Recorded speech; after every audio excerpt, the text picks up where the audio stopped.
So, I'm happy to introduce Richard Kastelein, fintech thought leader and one of the most influential persons in fintech industry. Hi, Richard. Hello. We are very happy to have him here on the floor, and I have some questions to Richard. So the first one, can you tell me something about blockchain use? I know that the project exists quite a long time. Yeah, well, I started Blockchain News. Actually, the idea came in about 2014, but I really didn't get it off the ground until 2015 because of time restraints. I started the project as an open source journalism project, so I really didn't envision actually making any money, but I was very curious what could be done with blockchain technology outside of crypto.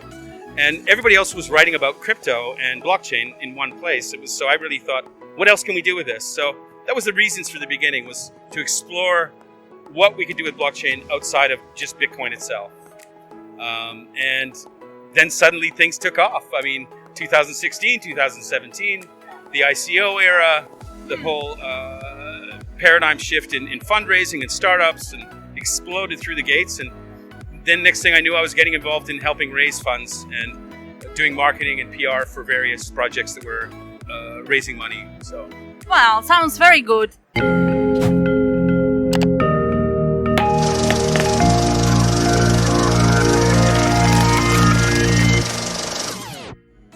Peter, you are taking part in this conference. What do you think about this one? I know that you know there are many fintech conferences, yes, in the world and in Europe. So why did you choose this one? Well, actually, this conference is quite interesting. I got involved in it because I know the founder, actually. I sold the company to him in 2012. It was a brand for hackathons. And when he, at that time, had Apps World, so I did hackathons for him in Berlin and London and in San Francisco. He sold that company, and I was always on the phone with him saying, oh, you got to do something with blockchain. This is after I had Blockchain News. And he was like, no, it's not big enough. And then finally, one day he called me and said, yeah, this blockchain stuff is getting interesting. So he started Blockchain Expo. And I've been involved with all his shows since then. So I usually speak at them and help out in one way or another. Also, he gives me access with the booth, obviously. And, wow, it's a great story, really.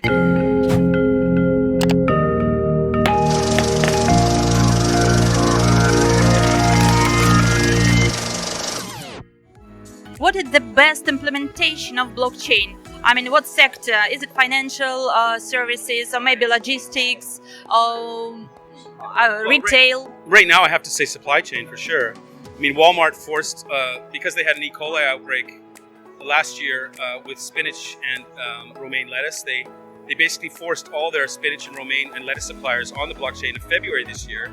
And by the end of this year, they'll force all their suppliers. So when you have a company like Walmart, it's pushing all their suppliers onto the blockchain, that sets the ball rolling. So now you have Carrefour in Europe, now you have Nestle, now you have everybody involved. A lot of them are involved with IBM at this point in Hyperledger on a called Trust Chain. So, and we also have the Port of Amsterdam, for instance, here in the Netherlands. Super stoked on it because the paperwork often comes after the boat. Oh, really? The boat gets here before the paperwork, and it has to go through 35 different people to stamp on things. It's just the money they could save, can turn into the billions of dollars when you're talking about international trade and streamlining that. I also love the case of diamonds, Everledger, what they're doing with De Beers in Africa. So they basically take 25 different genetic points or fingerprints of a diamond, and then they track it all the way to Antwerp, wherever it goes, and right to the ring and to the finger. So this is actually one of the things that will probably stop the sale of blood diamonds, for instance. Yeah. Because blood diamonds won't make it onto the blockchain registry because they haven't gone through the official channels. So now you have a way of actually stopping a whole incredibly horrible industry that exploits people, and a lot of people get killed every year just by using blockchain technology. And you can do that with wood. You can do that with let's say an Amazonian rainforest, for instance. Each tree can be genetically fingerprinted, and then before it gets sent off. For mahogany, you stop the whole trade in illegal deforestation. These are just some of the impact, big impact things. But I also think what Facebook is probably attempting to do with banking for the bankless and raising people out of poverty in emerging economies is a big play also. I think that something the banks have long ignored because there's no money in it for them, because the cost of transfer of value in the banking industry, it's not worth it unless it's $25, and $25 is a year's salary for a lot of people. So because the cost of value transfer is near zero on a blockchain, or can be, that means that those markets are interesting because there's no, the cost of allowing these transactions, it makes it feasible and sensible. So blockchain can do a lot of things.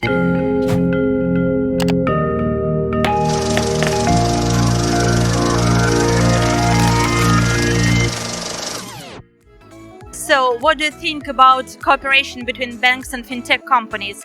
Some people believe that banks cannot survive without cooperation with fintech companies. What do you think about that? Well, I even question whether the fact banks will survive as we know them today. Honestly, I mean, I'm a journalist, so by trade, and I woke up one morning and there was 60 million bloggers. So every industry can be affected. My friends that were photographers, they're shooting weddings because everybody's a photographer, everybody's a writer.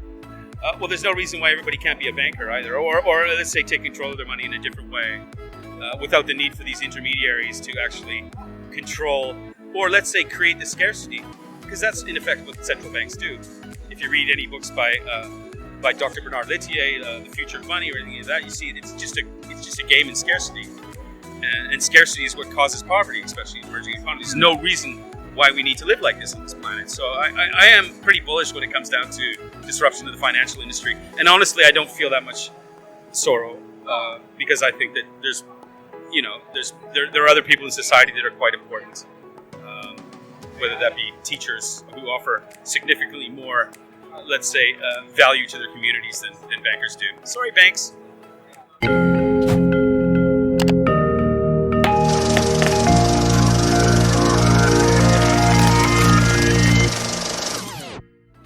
So it will be good for banks to do without blockchain as well. They better get on the bandwagon, or they'll be off the bandwagon. So there are banks that are smart. I mean, I met with the Kuwaiti central bank, and they were quite clever. They had a sandbox going on. They were working on their own crypto. I mean, the Bank of England is doing the same thing. They're engaging with it because they realize they have to. But then you've got the Goldman Sachs of the world, and you've got JP Morgan coming out with their own crypto. So this JP Morgan, has been so negative about crypto, and then they come out with their own. It's like, okay, so now you realize that this is a big play, and it is an important play, and everybody's trying to hold on to what they have. It's a question of whether they can, and banks will have to engage, or be left out in the dark. I mean, there's simply no other option.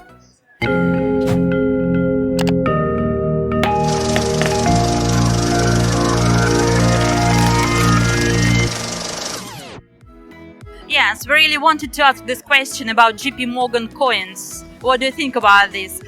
You think it's really useful thing for them to do, so they should do this, or it's just pointless? Oh, it's a ripple killer, isn't it? Who knows? Could be, but I'll be honest with you. I'm not a huge fan of JP Morgan or Goldman Sachs. I think they've done a lot of destruction to our industry by constantly berating it, and now that they're on board, and suddenly it's all like a kumbaya love fest. Amazing point of view. Well, I'm very skeptical about it, but I'm cynical. I wouldn't say I'm a hardcore anti. I'm not a crypto anarchist. I'm not that far. I don't want to break down the system, and I just think it's inevitable that there will be change, and what replaces it is quite important. Whether that's run by the people or that's run by the incumbents that are there today is the question.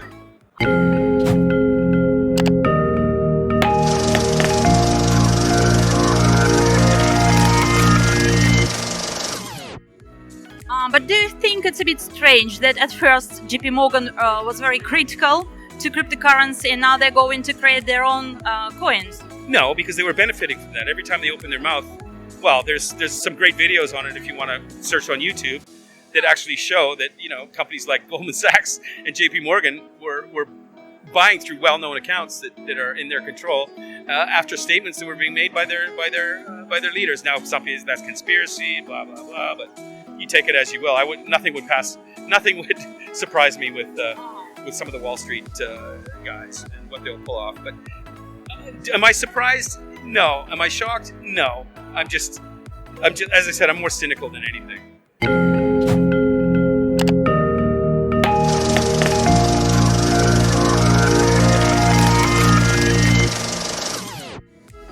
do you think about the situation about Bitcoin? So you know that now it demonstrates absolutely different positions. Yes, it's up and down, and changing. The situation is changing all the time. What do you think about this?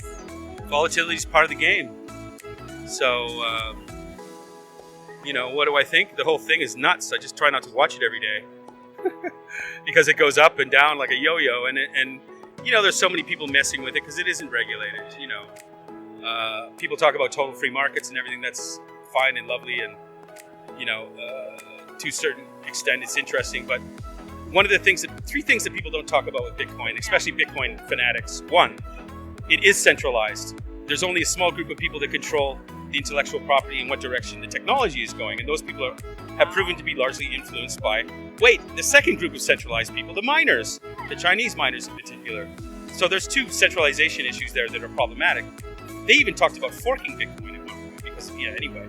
The third thing now is also the fact that less than 1,000 people control 50% of the entire allocation of Bitcoin. So you have a higher concentration of ownership than the real world. And you think the real world has problems with 12 families owning 80% of the world's wealth?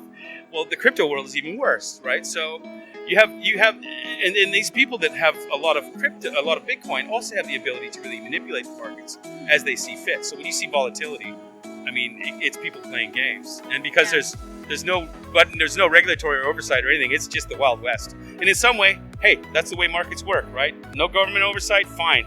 You want to get in and play the game, you take the risk. Don't invest more than you can afford to lose, and be prepared to sweat a lot and freak out because it goes all over the place.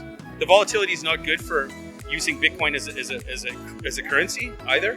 There's 300,000 shops in Japan will take Bitcoin now. Well, what's the point? If I go tomorrow, it might be worth more. If I go the next day, it might be worth less. So that's not really working out too well, is it? Yeah. Now you have all this slew of stablecoins trying to, find a solution, but I don't know. It's the Wild West. I love it. It's a great place to be. Yes, great opinion.